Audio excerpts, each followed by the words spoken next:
வணக்கம், welcome back to Thoothukudi cooking. இன்றைக்கி நம்ம பார்க்க போகிற ரெசிபி ஒரு lunch box recipe, variety rice, ரொம்பவே டேஸ்ட்டான ஹைதராபாத் புலாவ். வாங்க எப்படி செய்யலான்னு பார்க்கலாம். அதுக்கு 2 கப் ரைஸ் எடுத்து அரை மணி நேரம் ஊற வச்சுருக்கேன். ஒரு பல்லாரி வெங்காயம் நீளமாக கட் பண்ணியிருக்கேன்.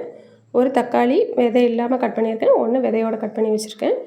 6 பீன்ஸ்காய், ஒரு கேரட், ஒரு உருளைக்கிழங்கு, இதெல்லாம் குட்டி குட்டியாக கட் பண்ணியிருக்கேன். 1 கப் புதினா, 1 கப் மல்லி இலை கழுவிட்டு கட் பண்ணி எடுத்து வச்சுருக்கிறேன். இப்போ எப்படி செய்யலான்னு பார்க்கலாம். குக்கரில் எண்ணெய் ஊற்றி காஞ்சதும் கட் பண்ணி வச்சுருக்கிறேன் வெங்காயத்தை அதில் சேர்த்துக்கிடுவோம்.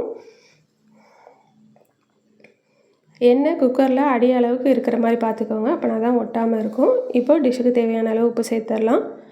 இது நல்லா கிண்டி விட்டுருவோம். வெங்காயம் நல்லா வதங்கட்டும்.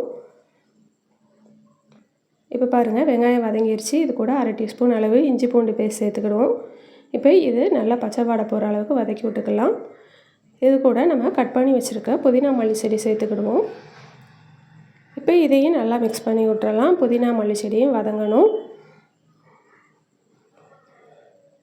ரொம்பவே ஈஸியாக டக்குன்னு வதங்கிடும் புதினா மல்லி செடி. இப்போது இதில் நம்ம கட் பண்ணி வச்சுருக்க காய்கறி எல்லாத்தையும் சேர்த்துடுவோம். கேரட், பீன்ஸ்காய், உருளைக்கிழங்கு அதெல்லாம் சேர்த்துடலாம். சேர்த்துட்டு இதை கொஞ்சம் வதங்க விடுவோம்.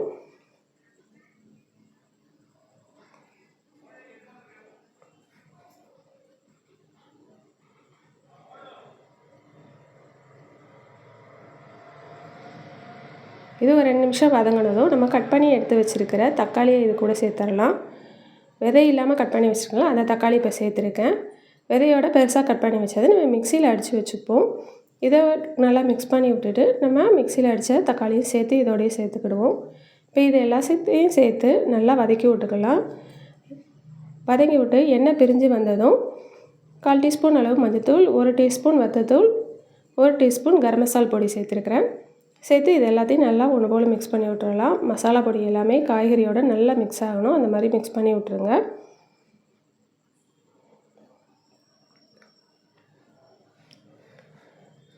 ஒரு கப்புக்கு 1.25 கப் அளவு தண்ணி எடுத்துருக்கேன். 2 கப் அரிசின்றதுனால 3.5 கப் தண்ணி எடுத்துருக்கேன். இப்போ இதை சேர்த்துடலாம்.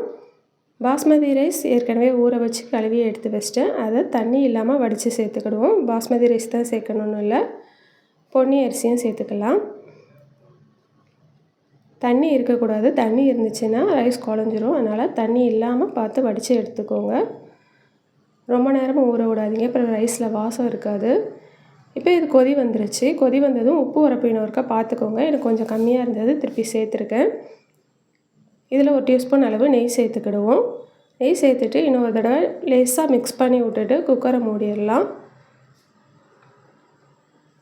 வெயிட் போட்டு ஒரு விசில் வந்தால் போதும், நம்மளுக்கு ரெடி ஆகிடும். இப்போ பாருங்கள், ஒரு விசில் வந்துருச்சு. அது கேஸ் லீக் ஆகி முடிஞ்சதும் நம்ம அதை ஓப்பன் பண்ணோம்னா நம்மளோட ரைஸ் சூப்பராக ரெடி ஆகிட்டு நல்லா உதிரி உதிரியாக சூப்பராக நம்மளோட ஹைதராபாத் புலாவ் சூப்பராக ரெடி ஆயிடுச்சு. எப்போவுமே ஒரே மாதிரியே ரைஸ் செஞ்சு சாப்பிட்றதுக்கு இந்த மாதிரி செஞ்சு சாப்பிட்டு பாருங்கள், ரொம்பவே சூப்பராக இருக்கும். நாங்கள் இப்போது ஹைதராபாத் புலாவ் சாப்பிட போகிறோம். நீங்களும் உங்கள் வீட்டில் செஞ்சு பார்த்து சாப்பிட்டு எப்படி இருக்குன்னு சொல்லுங்கள். என் சேனல் பிடிச்சிருக்குன்னா லைக் பண்ணுங்கள், ஷேர் பண்ணுங்கள், சப்ஸ்கிரைப் பண்ணுங்கள். ஏற்கனவே சப்ஸ்கிரைப் பண்ண சப்ஸ்கிரைபர்ஸ்க்கும் வியூவர்ஸ்க்கும் என்னோடய நன்றிகள். நன்றி, வணக்கம்.